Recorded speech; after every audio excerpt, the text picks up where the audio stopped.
Hoje nós estamos fazendo na quarta roda de conversa, né, desse projeto, que é o Projeto Saúde e Espiritualidade. É um projeto de extensão da UFJF, né, de estudantes de medicina lá da universidade. O nosso intuito é trazer essa temática, né, de espiritualidade, que é tão importante no contexto de saúde, especificamente. Então, tá todo mundo convidado para as nossas próximas rodas. Normalmente nós fazemos uma roda por mês, né? Essa é a quarta roda. E são sempre temas assim, são muito interessantes. Vocês podem acompanhar a gente nas redes sociais. Nós temos uma página no Facebook, uma página no Instagram e um canal no YouTube. Inclusive, todas as rodas são transmitidas ao vivo pelo Facebook. A gente tem um pessoal que não é de Juiz de Fora que acompanha a gente por lá. E depois elas são disponibilizadas no YouTube para quem quiser rever ou alguma pessoa que não pôde vir poder acompanhar. Então é isso, a dinâmica funciona mais ou menos assim. São 30 minutos de contextualização do tema, né, de exposição do tema para todos nós nos inteirarmos melhor. E depois 30 minutos de realmente conversa, de perguntas, de respostas, de propor ideias, coisas assim. Então a nossa roda de hoje, né, é com o Dr. Ronald lá do HU, que aceitou nosso convite prontamente, muito obrigada. E o tema é terminalidade. Então, seja bem-vindo, fique à vontade. Então, obrigado pelo convite e parabéns pela iniciativa aí de vocês e do Marcelo. É um assunto que eu acho que é tão interessante para um aluno da área da saúde, qualquer área da saúde, mas de maneira geral, hoje a gente tem também uma interface muito boa com outras áreas, principalmente das ciências humanas. Então a gente acha que tem um potencial muito grande. A parte disso tudo, isso também tem uma importância muito grande para as pessoas de maneira geral, né? E é um assunto que ainda é pouco conversado no nosso meio, né?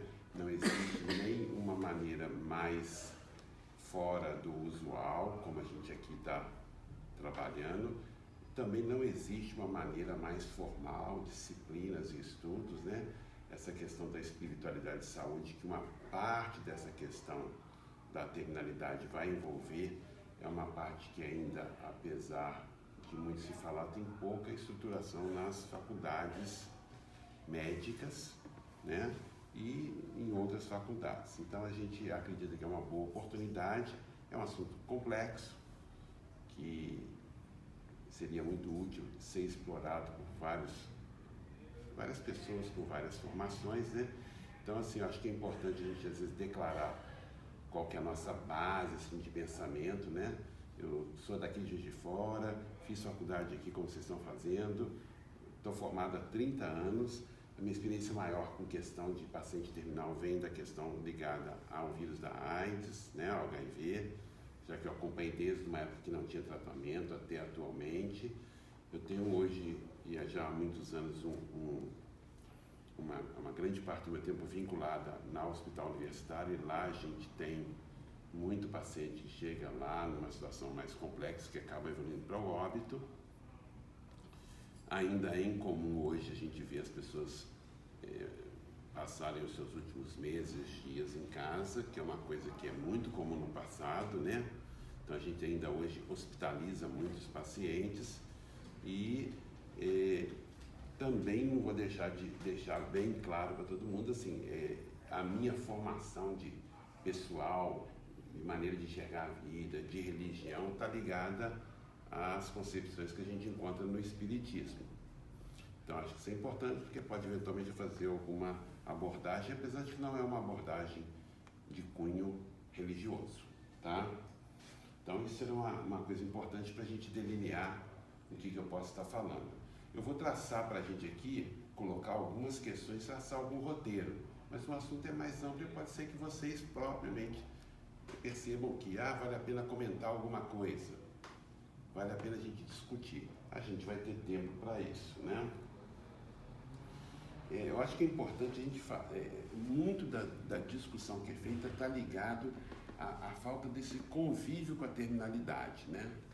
Então, assim, numa plateia onde tem um número de pessoas mais jovens, não é difícil imaginar que pode ser que vocês não tenham tido a vivência de um parente mais próximo ter uma doença terminal e vir a falecer e vocês estarem acompanhando essa pessoa. Acompanhando mesmo, dia a dia, tendo que resolver os problemas, as demandas que são criadas. Demandas de vários aspectos, bem práticas, como é que eu vou dar um alimento, como é que eu dou água, né? Como é que eu medico uma dor, como é que eu faço uma higiene pessoal, como é que eu trato da questão religiosa da pessoa, como é que eu viabilizo ela ter um conforto. Então, a questão da terminalidade, ela envolve essa questão do convívio. É muito mais. A gente vai tentar aqui hoje colocar uma série de aspectos que dê um embasamento teórico. Mas a gente tem que ir à luta, tendo a oportunidade de começar a ter vivência para que a gente amadureça. Para que aí sim, que eu acho que é um grande desafio, a gente identificar o momento mais adequado de abordar isso. Porque a gente fala assim, doente terminal, o que a literatura fala, por exemplo, do que é um doente terminal? Quanto tempo ele é terminal? De vez em quando eu brinco com o pessoal e falo assim, poxa, está cheio de paciente terminal, há 20 anos. Então muitas pessoas foram, é um popular jargão, né? Foram desenganadas. Isso acho que todo mundo já ouviu falar, né? Fulano foi desenganado e está mais vivo que a gente aí, perambulando. Então, isso é uma questão muito importante para que a gente possa pontuar de cara qual o momento que eu desencadeio conversas com o paciente e com o familiar. Qual o momento, como eu faço isso, como é que eu vou abordar, começar essa conversa.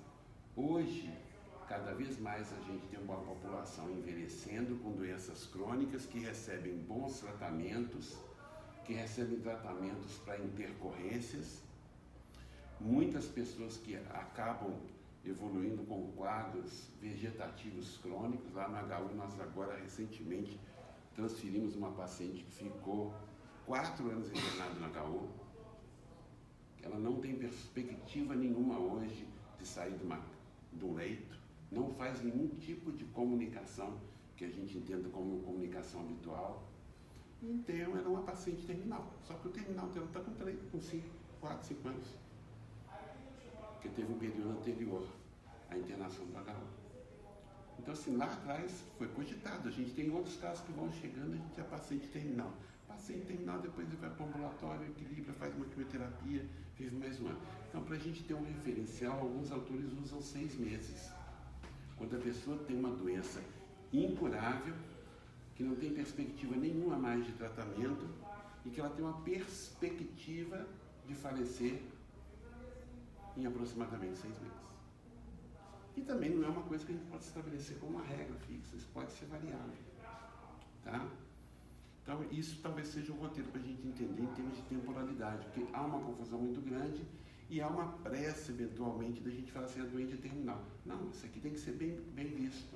Não tem pressa, mas eu tenho que abordar para a família, às vezes, no primeiro momento da internação. Eu tenho que abordar, às vezes, para um doente onde eu percebo que ele tem uma doença que pode ser degenerativa, neurológica, onde ele possa, ao longo do período, ficar incapacitado de se comunicar, onde eu possa ter dificuldade de ter segurança se ele está entendendo o que está sendo feito, o que está sendo comunicado. Então, a gente tem que ficar atento para promover essas discussões nos casos específicos mais precoce e começar a pensar na estratégia que eu vou usar e pensar na questão da família, porque a família frequentemente fica adoecida, fica muito comprometida pela situação. Então isso é uma questão importante para a gente tentar trabalhar. A importância da gente começar a olhar para essa questão, ela vai ser identificada quando a gente, por exemplo, vai lá no PubMed, que é um local da Biblioteca Americana sobre saúde, onde eu posso pesquisar o número de publicações. Onde eu publico lá cuidados no final de vida, que é o termo que a gente vai usar para fazer esse tipo de pesquisa, a gente vê que de 2009 para 2019, a gente mais que dobrou o número de publicações por ano. Eu estou falando de publicações muito voltadas para a área da saúde. Eu não estou considerando, por exemplo, publicações na área do direito. Mas eu estou já abordando um pouco psicologia, medicina bastante, enfermagem.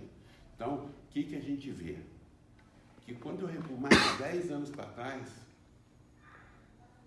tinha muito menos. Então isso realmente é uma discussão que está sendo o quê? Atual. A gente está desenvolvendo coisa. A outra maneira de perceber a importância de trazer essa discussão para o nosso dia a dia é quando eu começo a olhar o que a gente chama de diretrizes antecipadas de vontade, que é um termo ainda pouco conhecido e divulgado. As diretrizes, elas são divididas em duas situações. Uma que a gente chama de testamento vital, que regula um pouquinho o que o doente quer que seja feito de tratamento, e uma outra que é o mandato duradouro, que regula como uma terceira pessoa pode tomar decisão para esse paciente que fica incapacitado, que prevê que vai ficar incapacitado de ter um juízo crítico nos próximos meses e anos. Né? Então, essa diretiva de decisão, de vontade, ela só tem lógica se ela for trabalhada com uma pessoa que tem o quê? Plena capacidade de julgamento, de entendimento. Uma pessoa que tem a sua autonomia bem preservada. E aí um aspecto importante hoje da discussão da autonomia é se a pessoa tem o quê? Conhecimento suficiente para ter a sua autonomia plenamente exercida. Porque se eu não entendo muito de um assunto, da evolução de uma doença, como é que eu vou tomar uma decisão? Então, esse aspecto da conversa mostra a necessidade de a gente fazer uma antecipação do que é feito atualmente desse tipo de abordagem com as pessoas. Porque eu tenho que, quando possível, discutir com a pessoa no momento em que ela está lúcida. Mas eu não vou discutir com uma pessoa saudável que está com 20 anos de idade. Eu vou discutir com uma pessoa que já está caminhando para um diagnóstico. Então, saber escolher esse momento vai exigir da gente um esforço no sentido de conhecer bem a pessoa, conhecer bem a família, conhecer, respeitar as crenças que ela tem, que podem diferir e frequentemente diferem do que a gente entende. Então isso é uma coisa que tem que ser construída a ponto de que a própria regulamentação legal dessa questão envolve uma participação da pessoa de uma maneira muito plena. Fora isso, a gente vai ter uma pessoa que sofre um acidente, que tem uma perda súbita da sua capacidade de decidir, que tem a sua autonomia totalmente comprometida, e aí alguém vai assumir isso legalmente. Então, uma das dificuldades nessa paciente foi que, no meio do processo, o marido faleceu e ninguém na família assumia a questão. Então, ele levou para a justiça para que o juiz determinasse alguém ou nos desse. Então, quando eu precisava fazer alguma medicação para paciente, que era uma medicação excepcional, como é que a gente assumia a responsabilidade de fazer isso? Quem que assumia isso? Então, um outro aspecto importante é a gente ter hoje em mente que já existe diretrizes que nos conduzem no sentido de fazer uma coisa, inclusive com valor legal. Então, assim, por exemplo, vamos pensar uma coisa bem prática. Paro de dar água para a pessoa? Paro de dar comida? Como é que eu julgo isso? Isso é equivalente ao quê? Isso piora a qualidade dela ou melhora a qualidade? Porque a discussão, a partir de um determinado momento, é uma discussão do quê? De não prolongar, às vezes, uma situação de sofrimento e promover o conforto. E é uma discussão imensa em torno, por exemplo, da questão de alimentar e dar água. E a gente vai pensar que a gente vai discutir isso com um profissional de saúde? Se eu vou dar água para a pessoa ou não? Se isso vai interferir na vida dela, na qualidade de vida dela, como interfere? Pessoas vão falar assim, não, mas você está matando a pessoa de sede. Outros falam assim, não, mas isso aí é o equivalente a mantê-la com a ventilação mecânica. Eu não promovo qualidade de vida dando água. Essa é uma discussão polêmica, não vai encerrar aqui. Mas a gente tem que colocar alguns exemplos para a gente começar a perceber a complexidade do assunto. Então, muito pode ser determinado. Eu não quero usar determinados remédios. Se eu tiver uma infecção, eu não quero usar antibiótico. muita coisa pode ser discutida. Eu não quero ter, para fazer uma medicação, um acesso venoso. Eu aceito fazer uma medicação subcutânea. Eu aceito uma analgesia, mas eu não aceito determinadas medicações, que não vão mudar o tempo de vida, nem o prognóstico, nem a qualidade daquele período que a pessoa vai ter além. Então, isso é importante a gente trabalhar. Outra questão importante que a gente tem que chamar rapidamente para a conversa é o familiar. A proximidade com os familiares é muito significativa para a condição de casos como esse. Agora, não é incomum numa família a gente ver pessoas com posições antagônicas. E, às vezes, quem está decidindo, legalmente, no primeiro momento, tem uma posição bem divergente da maioria das pessoas da família. Então, trazer rapidamente o familiar é uma estratégia muito boa. Traz conforto para a gente, quebra a barreira e provavelmente atende melhor ao que a pessoa, quando ela não teve oportunidade antes de se manifestar, a gente pode atender melhor porque as pessoas conhecem, convivem e isso pode ser fundamental. Um outro aspecto que a gente tem que desenvolver e que a gente pode até fazer um apanhado aqui depois é o trabalho multidisciplinar. Então, todo trabalho que é feito multidisciplinar se mostra mais robusto, porque a gente consegue atender melhor pequenas demandas. Então, um fisioterapeuta trabalhando com um paciente acamado, um nutricionista, ele pode oferecer muito mais recursos, às vezes, do que o médico, que é o responsável, às vezes, legal pela condição daquele caso, mas não é o executor das principais tarefas, para que dê uma qualidade de vida. Então, um outro aspecto para a gente pontuar, para depois a gente trocar uma ideia, é esse aspecto multidisciplinar. Tá? Então, a gente vai começando a levantar alguns aspectos para que a gente possa depois compartilhar e trocar uma ideia e evoluir no que a gente precisa compreender. Afora isso, um outro tipo de discussão que é importante a gente ter em mente já também bem no começo, tá? É quando a gente vai ver lá o relatório de Belmonte, que é um marco na discussão da terminalidade, quando a gente começa a ver os principais autores, a gente vê uma preocupação muito com discussões relacionadas ao que? Fazer o bem, não fazer o mal, né? A autonomia, que hoje é uma questão muito elaborada para a gente discutir. O médico, na nossa cultura, tende a assumir muito à frente a responsabilidade, a tomada de decisões. O médico tem que mudar o enfermeiro, o farmacêutico, quem quer que seja que está executando uma tarefa, o psicólogo. Ele tem que aprender a trazer para a pessoa o que se tem de conhecimento numa determinada questão e trabalhar com a pessoa para que ela amadureça. E isso não é, às vezes, instantâneo.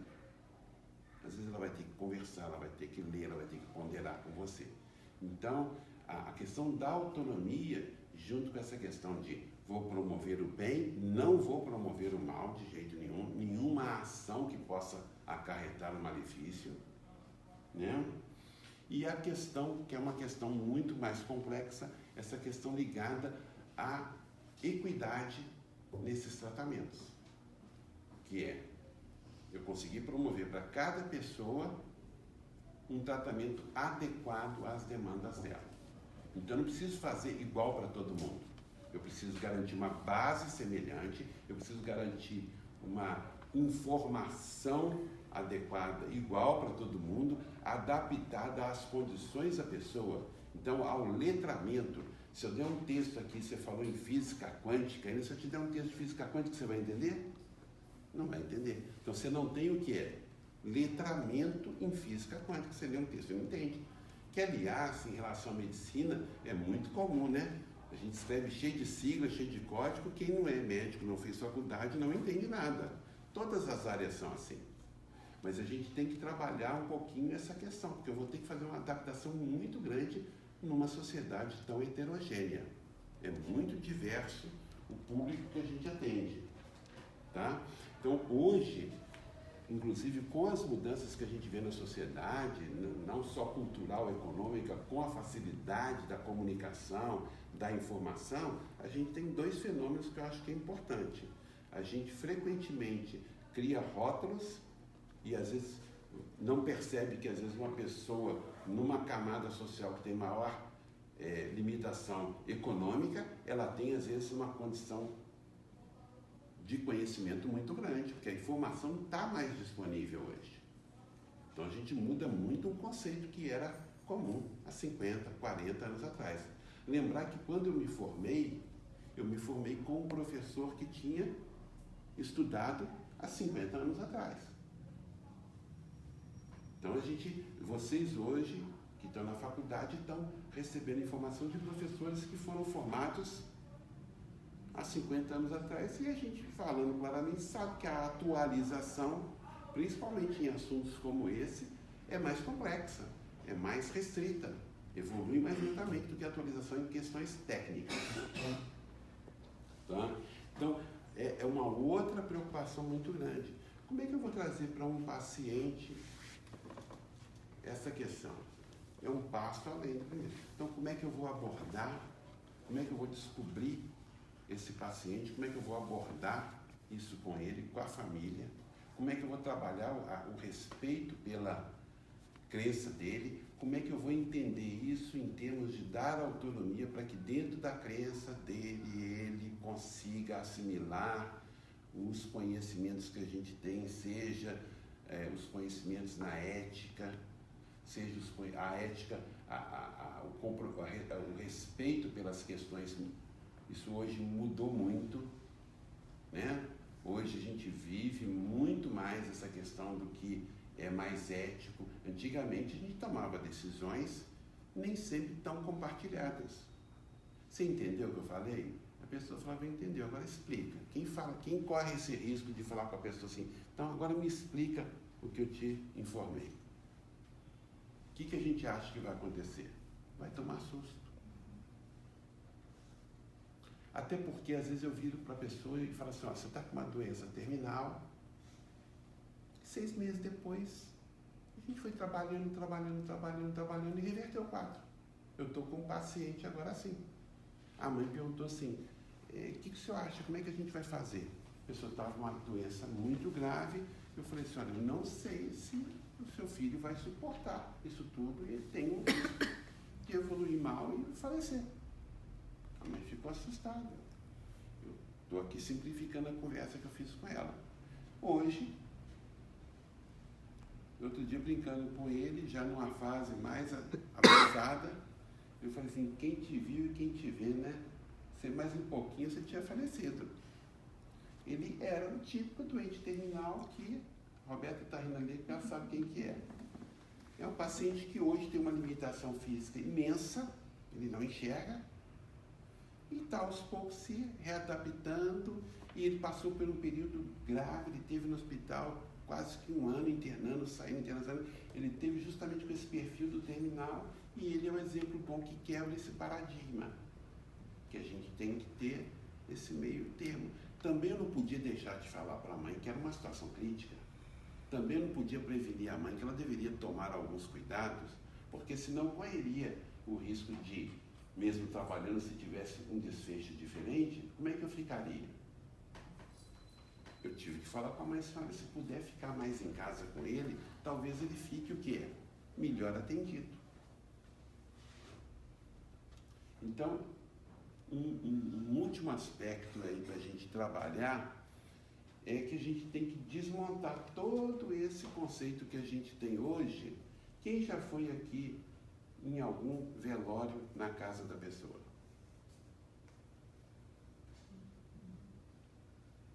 Já foi? Já foi?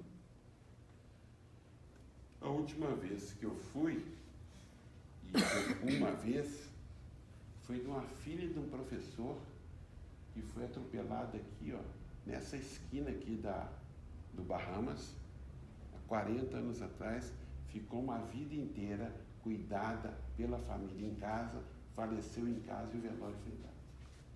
Isso há alguns anos atrás. Ela, vocês imaginam uma criança atropelada, o que a família teve que fazer e se desdobrar para mantê-la viva. E num momento sem esses recursos que a gente tem hoje. E por uma concepção deles, isso era uma coisa pouco usual. Então, hoje não é comum, quando a gente fala assim, mas vou dar alta e vai para casa, mas como? Está com traqueostomia, está com sonda? É possível. É possível. É claro que eu vou ter que ter uma estrutura em casa. Então, a sociedade tem que desenvolver programas de apoio para as pessoas que vão necessitar do SUS. Os planos de saúde têm que desenvolver estratégias para criar mecanismos. Eu tenho que dar oxigênio, eu tenho que dar fisioterapia, eu tenho que dar um colchão adequado, eu tenho que discutir uma série de ações que podem trazer. Fica um ambiente familiar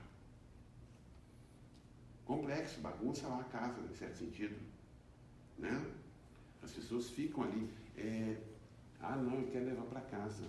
Mas quem vai cuidar? Quem é a família? Tem condição? Quem vai ganhar o sustento da família? Porque a pessoa que fica ali, como a gente vê vários casos, vai a esposa, fica integral, dia integral. O marido vai ficar um integral. Quem leva as crianças no colégio? Então, assim, são questões que os profissionais da área de saúde devem assumir a discussão.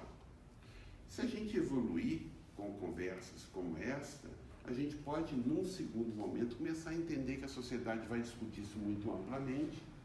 Existe agora uma lei de um senador, lá está para ser finalizada para votar, até a última vez que eu a vi, não tinha sido ainda definida.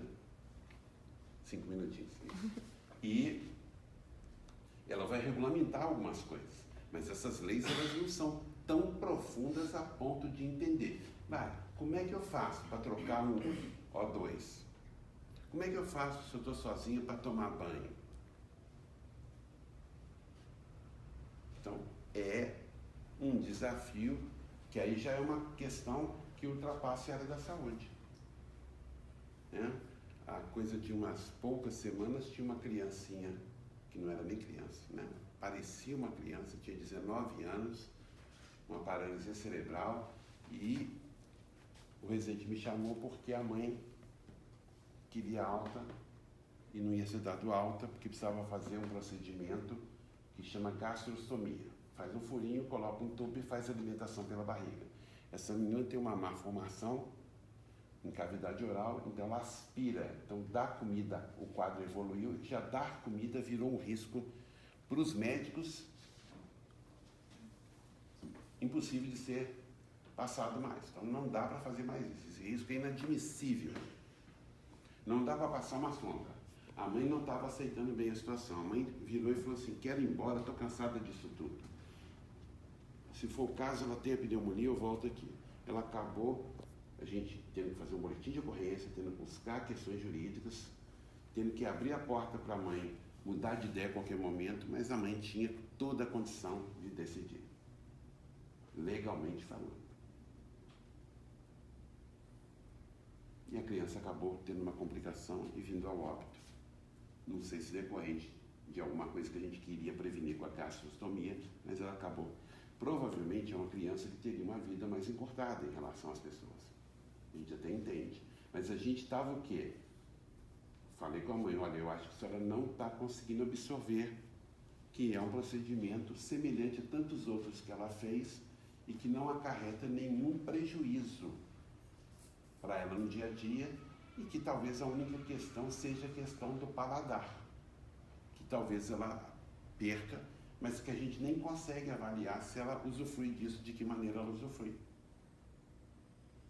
Mas eu estava com a nítida sensação de que eu estava conversando com uma pessoa no momento errado. Ela já estava saindo, a pessoa já está morrendo, já não tem mais solução. Eu perdi um tempão.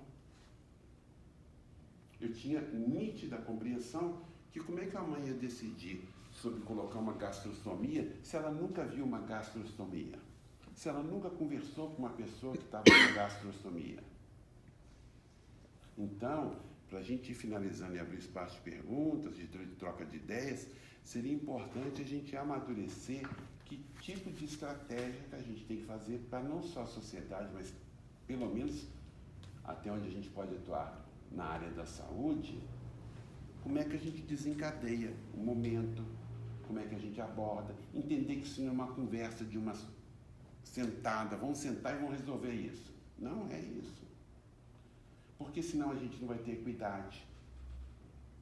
Porque senão a gente não vai deixar a pessoa amadurecer. Às vezes a pessoa tem uma compreensão intelectual muito boa do que é feito, do que vai ser feito, da proposição, mas ela não está pronta do ponto de vista emocional de é melhor dar alimento assim? Mas na hora de pegar a seringa e colocar a comida e bater a comida no liquidificador ou comprar ela pronta, isso não é um ato tão simples. Se você criar algum bloqueio, tratar aquilo mais profissional, pode ser que seja mais fácil. Mas se você for ligado à pessoa, se for o seu marido, a sua esposa, o seu filho, como é que fica? Pode não ser. Então a pessoa precisa de um tempo para amadurecer a questão emocional dela. Então são aspectos que eu acho que dentro de tudo que a gente tem para conversar, são aspectos que a gente deveria já se sensibilizar, amadurecer. Porque se eu começar a lembrar que eu tenho que conversar mais prematuro, eu já tenho mais tempo para ir lá no livro, chamar uma pessoa mais experiente naquele aspecto. Eu dou mais tempo à pessoa amadurecer. Eu trabalho com mais folga. Então, se a gente absorver algumas dessas questões, a gente já amadurece muito. Além disso, é muito mais fácil a Gabriela discutir com 20 e poucos anos do que eu discutir e, teoricamente, incorporar a minha prática. Apesar de que eu estou numa função de formar pessoas, então talvez seja importante por isso. Mas a gente tem que entender que quem foi criado numa cultura anterior a uma série de coisas, talvez tenha uma dificuldade de lidar com o assunto, talvez, não sei, maior. Né? Já tem lá, eu faço desse jeito, funciona bem. Você convencer ela que tem que mudar o jeito, às vezes é complexo. Tá? Então eu vou considerar assim, encerrada essa parte, e aí a gente deixa para vocês fazerem comentários. E entendam. A gente tem um tempinho, né, que a Gabriela está me explicando aqui, tem um tempinho, então assim, vai haver necessidade, né? Eu como estou desencadeando uma série de questões, eu tenho mais tempo, né? Mas vocês aí, para a gente poder fazer uma coisa bem democrática, a gente tem que tomar cuidado para não esticar demais a conversa. Sim. Então, podemos fazer perguntas, gente. Quem quiser começar.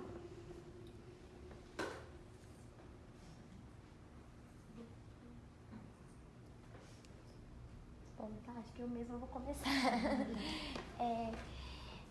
Ronald, o senhor comentou sobre a importância de fazer de ter essa conversa com a família e com o paciente de forma precoce, né? Para que ele, ainda em condições de opinar, com bom julgamento e tal, esteja ciente das possibilidades, né? Mas eu queria entender melhor, assim, o que o senhor considera, pelo que o senhor já estudou sobre isso, como sendo precoce, entende? Tá, vamos tentar raciocinar junto aqui. O que é precoce? Depende. Né? Então, por exemplo, vamos avaliar o seguinte. Uma doença, a gente habitualmente fala no doente terminal, em que contexto? Que tipo de doente que a gente imagina? Que eu estou falando de doente terminal? Paciente com câncer. Sim. Então, frequentemente, um paciente com câncer, ele vai ter o quê? 5, 6, 10, 12 anos pela frente.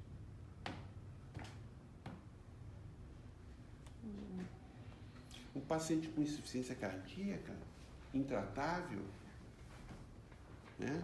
Uma pessoa que está na fila de um transplante, pode ser um doente terminal. Esse terminal, ele não é tão dramático quanto um paciente com câncer. Tem câncer que a pessoa descobre, um mês depois morreu.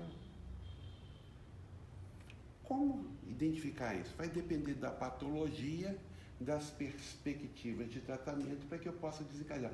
Então, pode ser que eu tenha mais tempo para sondar, para conversar com as pessoas, dependendo da perspectiva que eu tenho pela doença e pelo tratamento.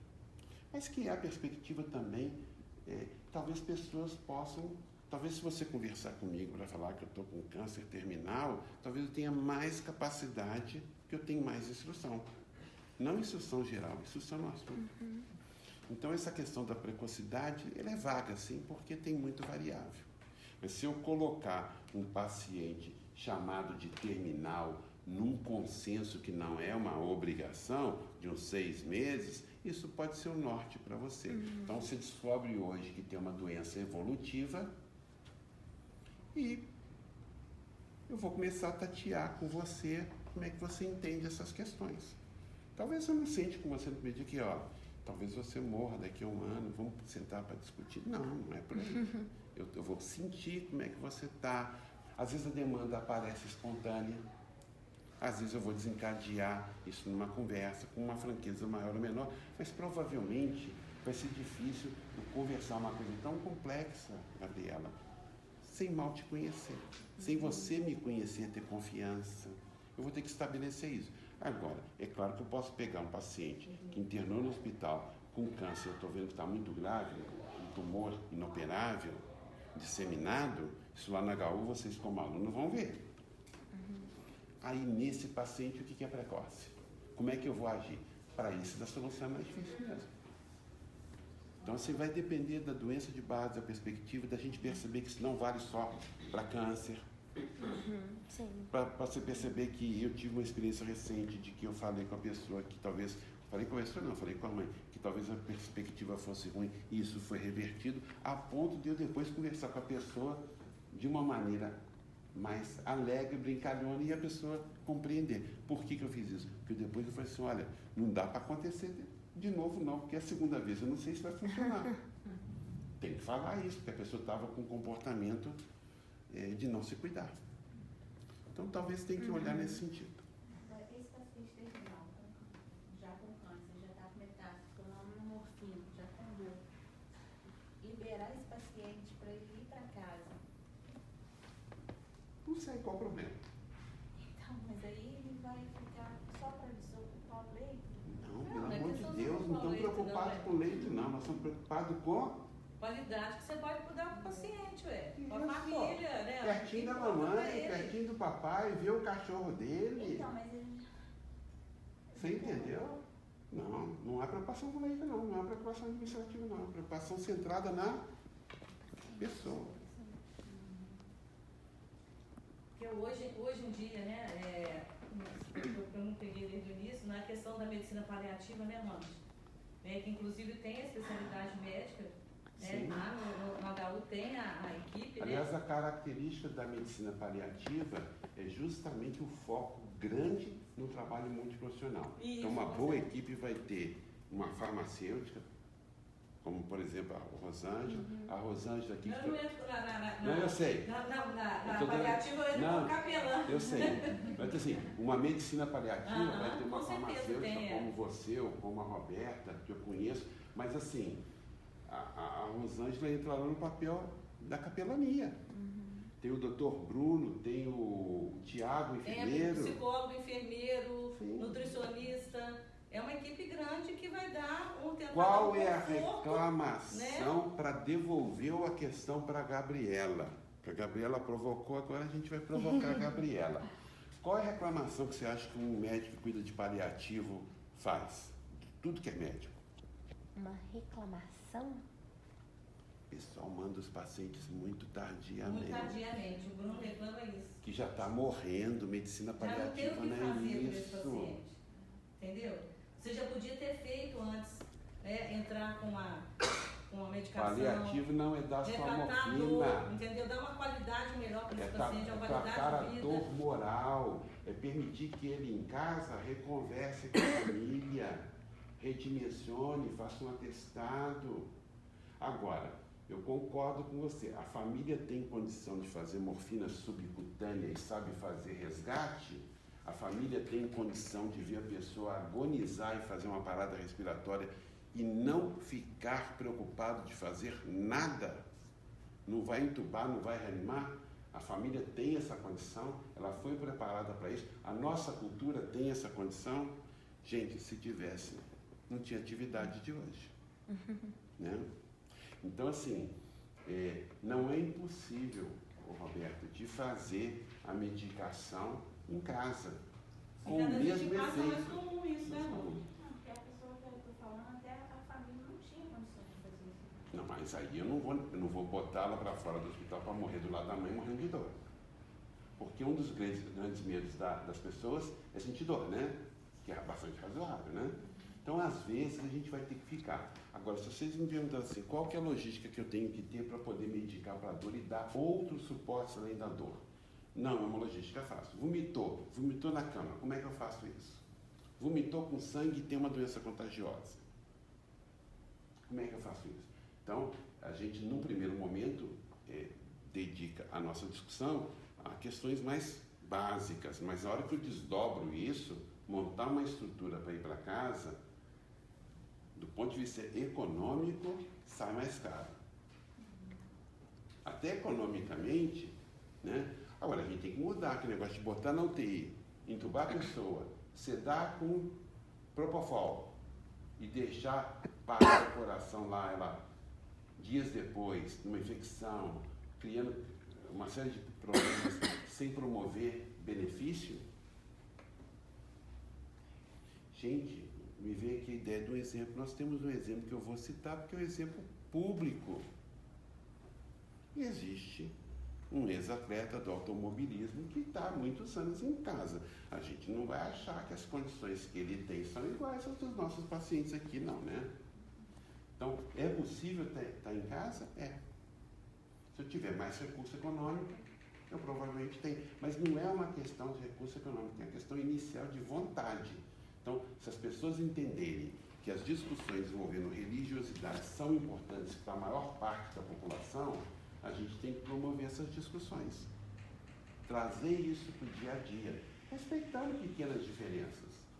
Muitas vezes as pessoas se perdem nas pequenas diferenças e deixam de reconhecer que tem muito mais fator que une as religiões.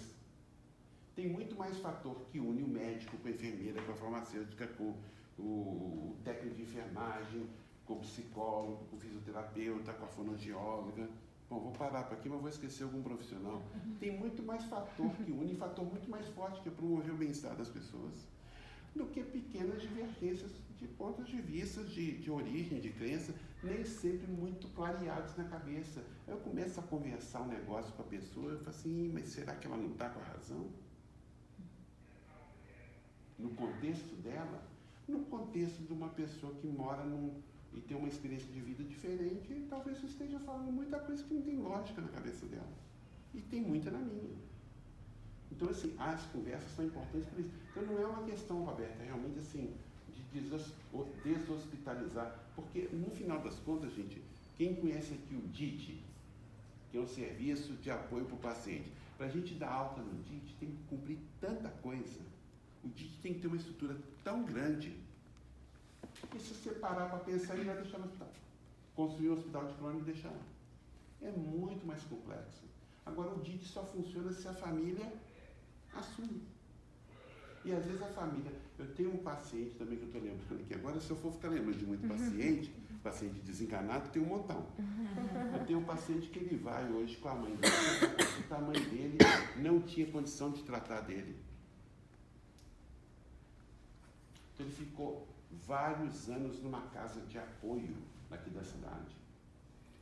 Ela se reconstruiu, levou ele para casa. Hoje vai em todas as consultas. Ele tem um déficit neurológico, ele tem um déficit motor, anda com extrema dificuldade, mas está tocando a vida. E hoje a mãe sabe que pode deixar ele em casa sozinho. Então ela se reconstruiu.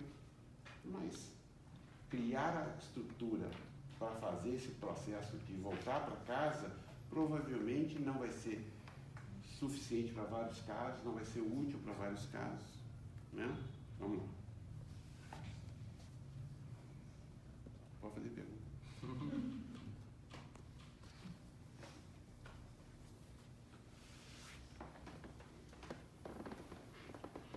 Esse momento é muito delicado, né, Ronald? Como você falou, que momento vai ser feito isso, né?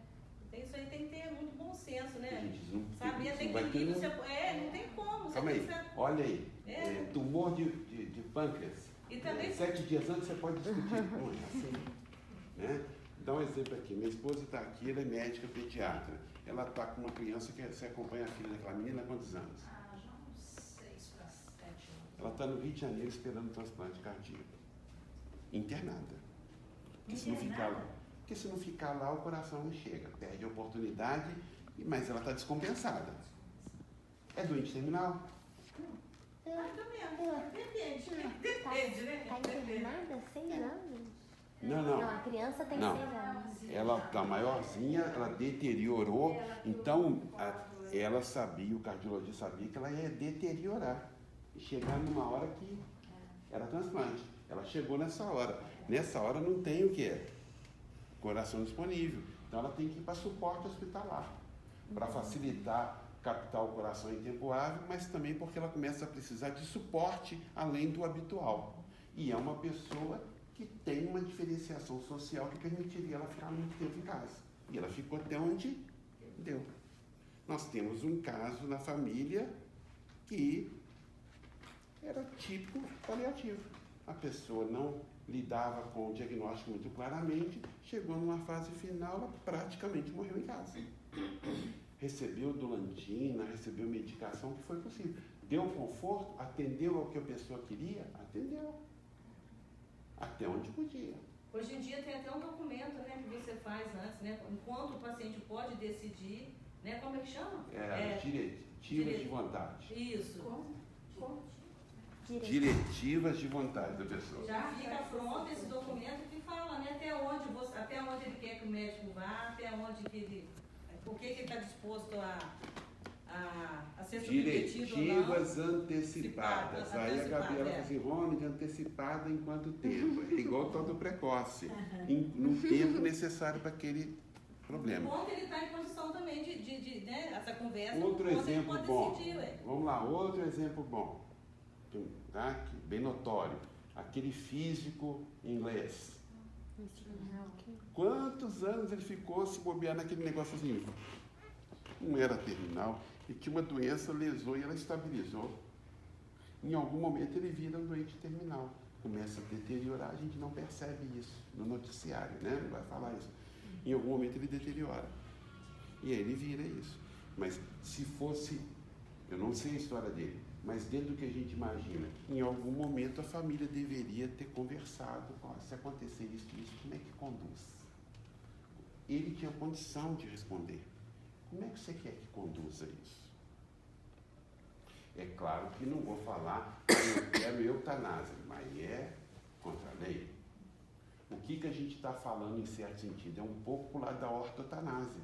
No finalzinho, conduzir sem causar mal, sem prolongar coisa desnecessária, né? Não vai ser distanásia, mas se a pessoa falar, tem um artigo no JAMA de um médico que relatou a experiência dele no suicídio assistido, num estado americano que permite isso. Foi lá, deu injeção, fica olhando com a esposa do lado e o cara para. Ele falou que ele acha que não faz mais isso. O editorial do artigo é com esse... Eu acho que muitas famílias não estão preparadas para isso, não. Sim, mas às vezes uma discussão ética de um assunto desse dá muita ideia, muita luz, muito esclarecimento para os outros casos que não são tão assim dramáticos. Né? Mas assim, é aberto, né? Mas tem muitas famílias que vão optar, Roberto, sabe por quê? Porque você sabe que um paciente com câncer terminal, você não tem muito o que fazer. Você vai colocar o seu pai, sei lá, né? Deus me livre, não quero isso, né? Mas eu sei porque o time meu passou por isso.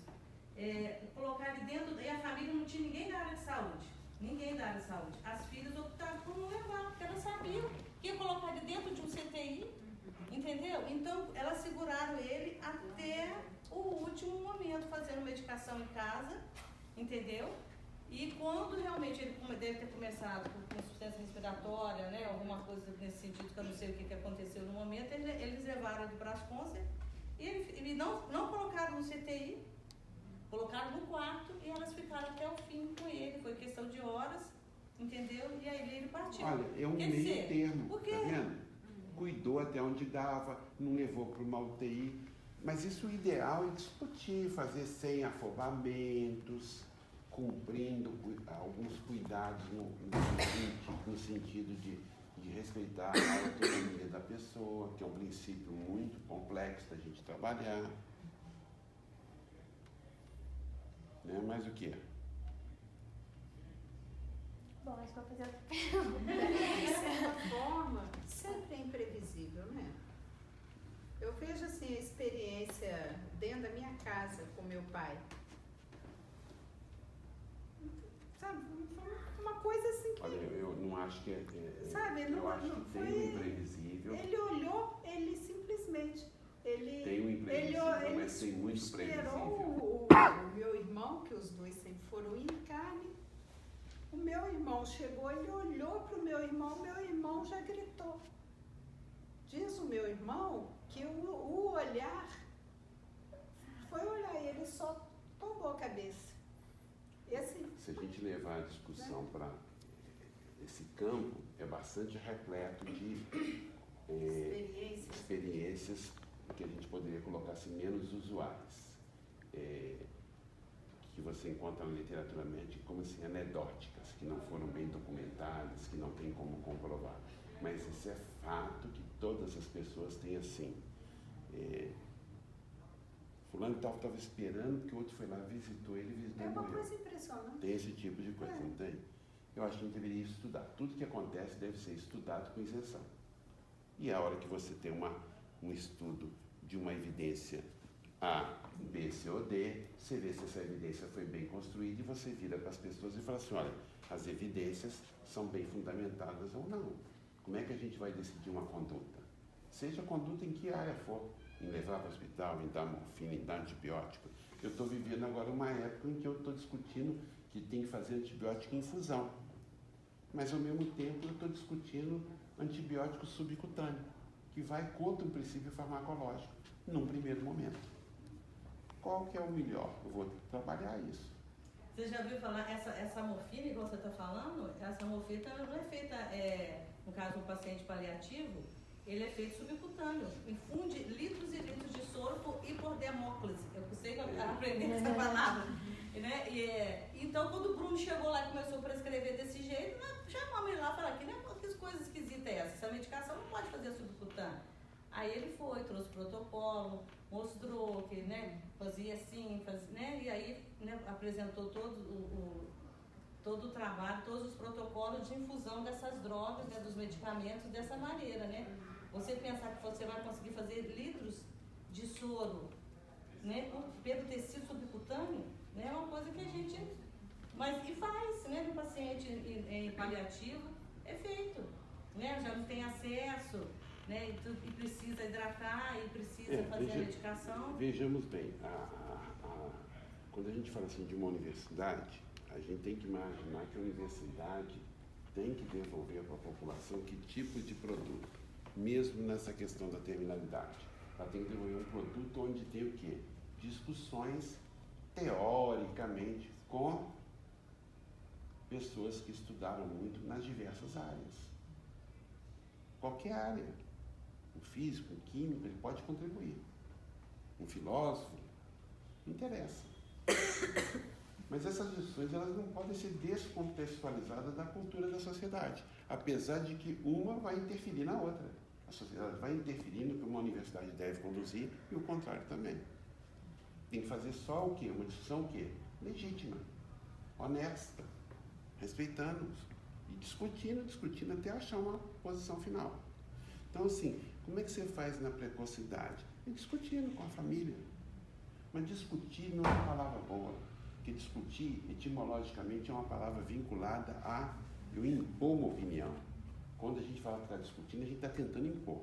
A palavra correta é dialogar, porque o diálogo é uma coisa que eu trago para conversar sem querer impor. E posso sair dali com uma opinião diferente da que eu entrei. Totalmente diferente. Eu vou conversar com a família, numa escala maior, na faculdade, numa escala maior, num fórum social qualquer que se propõe a fazer isso, né? É a maneira de a gente fazer a coisa de maneira mais equilibrada.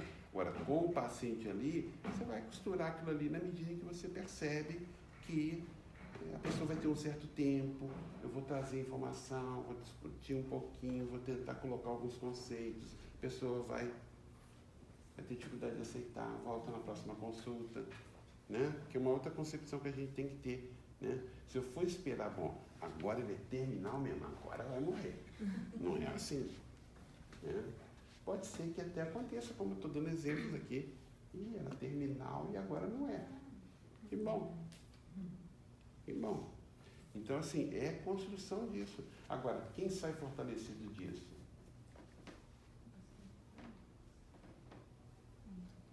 Todo mundo. Você já pensou, Gabriela, se formando tem que tomar decisão pelos outros? Não é por aí.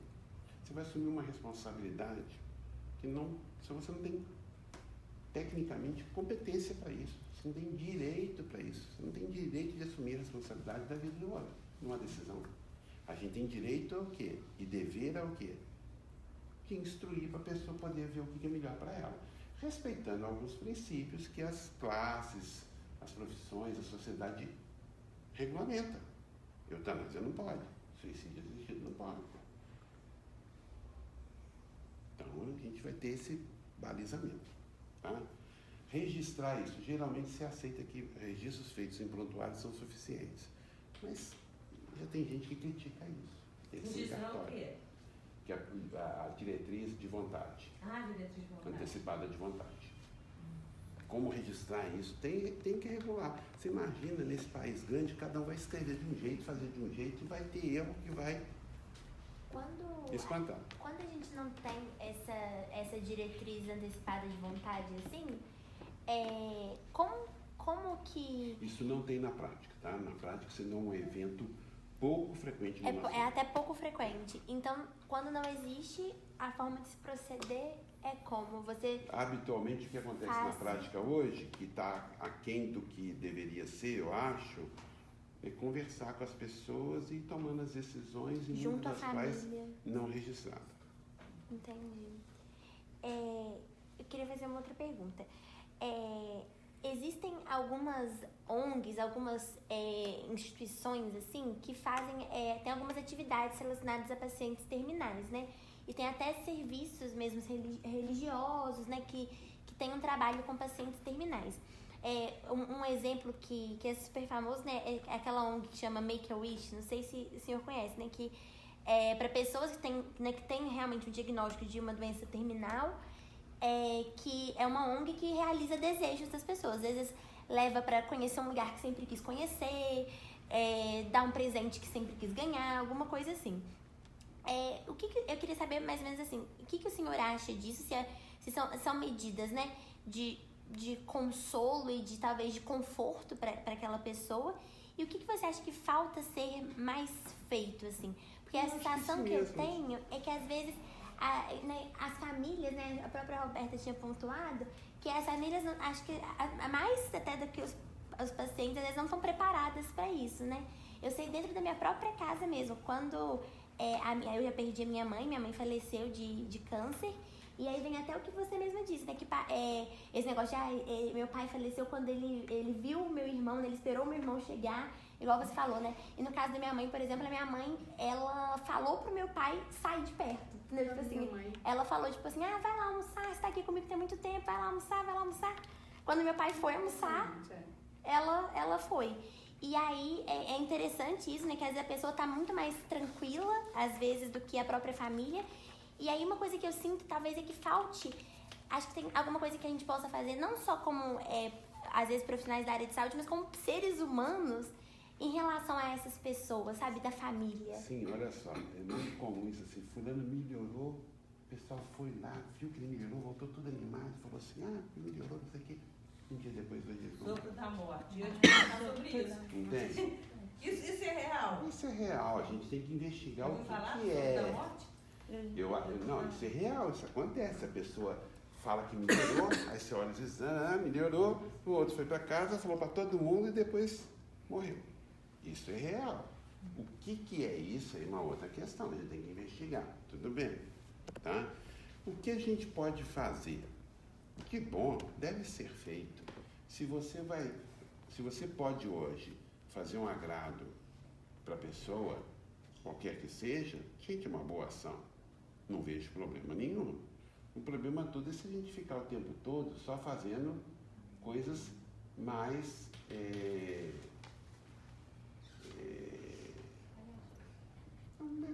menos significativas. Quero comer um doce, vou lá dar um doce. Não é. Mas assim, se você deixar para finalmente, talvez você só possa oferecer um doce, um refrigerante. Mas não pode tomar coca. Pode tomar coca, pode tomar o que quiser. Tudo bem. Se você já pode fazer isso, foi o que deu para fazer, tudo bem, sem problema nenhum. Então, eu acho que a gente não deve inibir nenhuma iniciativa que seja equilibrada e que promova o bem-estar da pessoa. De maneira geral, seria isso. A gente tem que começar depois a discutir se determinadas coisas vão valer a pena fazer. Eu acho que vale. Então, por exemplo, assim, uma pessoa que está com câncer de pulmão porque fumava, vale a pena ela ainda parar de fumar? Eu não tenho dúvida que vale a pena ela parar de fumar. Na minha concepção. Eu não tenho dúvida. Mas eu talvez entenda que o controle da dieta para um diabético, uma doença terminal, seja necessário para dar qualidade de vida para ele, mas talvez não seja tão rigoroso, porque eu já não estou pensando em mais 20 anos. Talvez eu possa ter condutas um pouco diferentes dependendo da situação. Quem não viu, vale a pena ver um filme com Morgan Freeman e Jack Nicholson, que mostra dois amigos com câncer que fazem uma viagem bem biruta lá, né? Que bom, né? Tem que ter dinheiro, né? Aquele filme de país rico, né? Um tinha, né? Eu não lembro o nome do filme. Um tinha, o outro não tinha. O outro não tinha. Ficava no hospital, foi colocado lá do Eu lado. não lembro agora do filme. Mas assim, que bom que nasceram nos Estados Unidos e tinham dinheiro, né? Entendeu? Então assim, mas assim, a maioria das pessoas não tem isso não, gente. A maioria esmagadora das pessoas sabe o que vão querer? Alguém para bater um papo, rir um pouquinho, ver alguma coisa, escutar uma música, ver um bicho de estimação. Muitas pessoas não querem muita coisa não. Então acho que a gente também, assim, às vezes deixa de fazer coisas tão simples que acha que não vai fazer importância. Faz importância. Faz importância. Então hoje no hospital a gente discute muito o quê? Visita ampliada. Na verdade, o ideal do hospital era o quê? Entrar a hora que bem entender para visitar. Se a gente um dia tiver uma condição de estrutura para isso, por que não? Por que não? Por que eu não posso fazer para uma pessoa um alimento que ela gosta? Mas a dieta, não, a dieta já não é tão importante agora, porque a dieta vai ter significado se eu for mudar o prognóstico de vida dela, não vai ter. Agora, eu não sinto confortável para discutir o seguinte, dá água, dá nutrição, você tira a sonda e para de dar comida? Mas é feito. Mas tem gente que acha que é isso. Dá polêmica na televisão, de vez em quando aparecem as notícias polêmicas. Não sei, tem que parar para ver. Depende muito do que aconteça. Agora, qual que é o meu interesse? Fazer o meu desejo ou fazer o desejo da pessoa? Começar por aí. Fazer o desejo da pessoa respeitando princípios éticos de lei, sem dúvida. Eu não vou seguir o desejo da pessoa e passando por cima da lei. Agora, será que a lei avança no mesmo tempo? A lei não muda com o tempo? Tem um montão de questão. Vamos lá. Tem mais alguma pergunta aí? Não sei como é que a gente está de tempo agora. Já deu 1 hora? Hoje, juridicamente, como é que está a questão? Existe então uma lei no Senado, que eu não sei se ela já foi assim efetivada.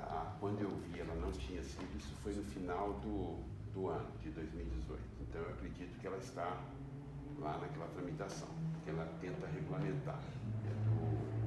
Eu acho que é do Mato Grosso, o senador Lazieiro, uma coisa assim. Me faltando o nome aqui. Eu li até em função aqui da vinda aqui. Mas o que acontece é que da hora que você promove isso, necessariamente a incorporação não é tão rápida. Né? Cuidado paliativo, essas primeiras regulamentações são da década de 70. Tem coisas mais ainda antigas. E, na verdade, os perfis de paciente mudaram. Então, a gente tem mais paciente hoje que precisa dessa discussão. Porque a medicina mantém eles mais tempo vivos, que a fisioterapia mantém, que a fono, que a nutrição. Então, todas as áreas contribuíram para as pessoas viverem mais tempo. Vai para uma intercorrência no hospital, fica na UTI, sai vivo, um paciente que habitualmente no passado não sairia vivo. Então, nesse sentido, existem hoje ferramentas do ponto de vista legal, essa diretriz antecipada, essa tutela para você tomar decisão. Isso existem limites, tá? Uma diretriz antecipada, ela pode ser mudada se a pessoa tiver consciência, ela pode receber o diagnóstico, mas depois fazer, não, calma lá, vou tirar isso aqui, ó. Pode fazer, pode ser desfeita, mas se ela perder a consciência, complica mais. Então, existe instrumento legal hoje suficiente para a gente minorar o sofrimento das pessoas. Se não minorar tudo, existe recurso na medicina? Com sobra. Existe recurso humanitário, recurso psicológico, boa vontade? Existe. A Rosângela pode dar um depoimento que a gente está aí no hospital há mais ou menos ao mesmo tempo, né? O trabalho da capelania se consolidou ao longo de décadas, né? Uhum. Mas a capelania é uma coisa muito antiga, não tem nada de novo, não. Mas ele hoje tem lá, a Rosângela tem normas, regras, tem até curso. A Eliana é capelã também. É muito útil. Ela é dentista e capelã, né? É muito útil. Eu brinco, eu só troco o crachá, né? Tipo, um foi o outro. É muito útil. Provavelmente a capelania daqui a 50 anos, como é que vai ser? A gente não sabe. Vai depender de como a sociedade pensar isso e evoluir. Mas vai ser provavelmente um pouco diferente. Você vai estar discutindo cuidado paliativo com uma pessoa de 95 anos. Hoje você está discutindo para a faixa de 70 e poucos, que é onde as pessoas adoecem e morrem. Então, assim, doenças aí que tinham um prognóstico muito ruim, elas começam a ter prognóstico diferente. Então, eu vou começar a discutir o terminal, que vai durar, o paliativo, que vai durar quantos anos? Eu vou repensar o terminal, o significado da palavra, eu vou começar a entender que o paliativo, uma paciente que tem até um câncer que agora tem um tratamento melhor, pode ser 10 anos.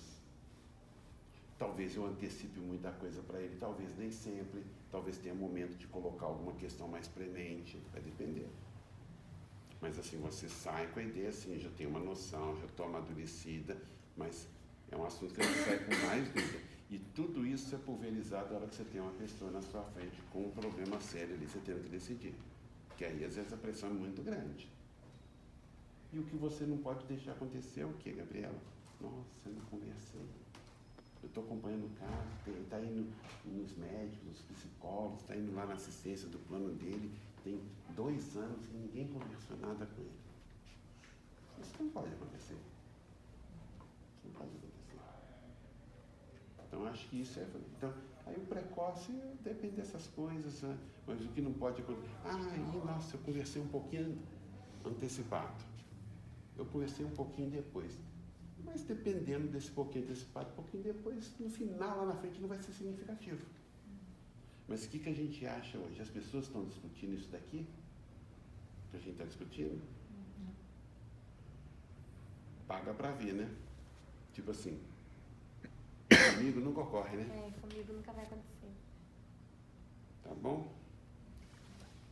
Bom, Ronald, muito obrigada por ter aceitado o nosso convite, pela conversa, que foi com certeza muito enriquecedora para todos nós.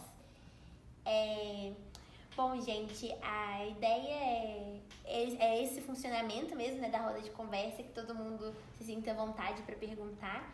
A gente só tem um pouco de restrição do tempo. Então, eu gostaria de agradecer a presença de todo mundo. A nossa próxima roda de conversa, a data certa ainda não está fechada, mas ela vai ser no final de maio e ela vai ser sobre crianças que se lembram de vidas passadas. Então a discussão é esse tema, com a Sandra, né, que ela vai começar agora o doutorado com essa temática, ela Que estuda não é esse tema. criança e não se lembra das vidas passadas. Exatamente, ela não é criança, não se lembra das vidas passadas, ela está estudando isso, né? Tem até um chamamento público para caso você conheça alguém que está nessa situação, né? Tem algum parente que se lembrava de vidas passadas quando mais novo, enfim, alguma coisa assim. Tem até o chamamento público para entrar no site do NUPES, né?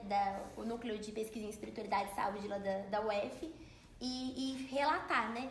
Que é para dar mais base para o estudo dela. O Alexander foi até no encontro com a Fátima Bernardes recentemente divulgar, e aí eles já estão colhendo bastante dados.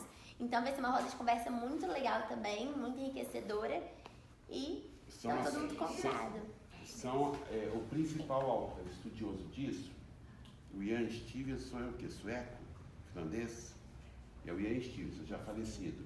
E o seguidor dele é um pediatra americano, carequinha, como é que é o nome dele? Não vou saber. Eu tive a oportunidade de ver ele num congresso aqui no Brasil. Muito interessante. Então, é uma área muito legal, porque a gente fica muito curioso, né? E muito legal como é que eles desenvolvem pesquisa que usa muito mais do intelectual do que um exame que ele mensura lá o negócio. É uma área muito... E eu acho mais importante reforçar, porque as pessoas podendo vir nos eventos todos, os eventos eles vão se complementando, né? Sim. São assuntos muito importantes estarem sendo estudados juntos. Sim. A Rosângela, por exemplo, acho que veio em todas as nossas rodas de conversa, não veio? E é legal, né? Porque apesar de terem temas distintos, um encaixa no outro e contribui para o outro, porque essa temática, né, de espiritualidade e saúde, ela tá sempre podendo ser aplicada. Então, assim, respondendo a sua pergunta, as nossas rodas de conversa é a primeira vez que a gente faz aqui na Casa de Cultura. Antes elas eram lá no FJF, no Anfiteatro do Direito. Mas acho que a gente ainda vai conversar com o grupo, né? Mas acho que a tendência deve ser manter aqui, porque é um lugar mais central, né? Mais fácil acesso. Então é provável que seja aqui mesmo.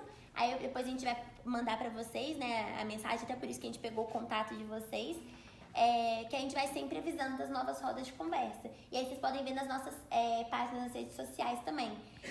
O nosso Instagram é saudeespiritualidade.fjf e a nossa página no Facebook é Saúde, Espiritualidade Projeto UFJF, projeto de extensão, uma coisa assim, acho que é isso. Mas aí é isso, aí tá todo mundo convidado. Muito obrigada. Obrigado.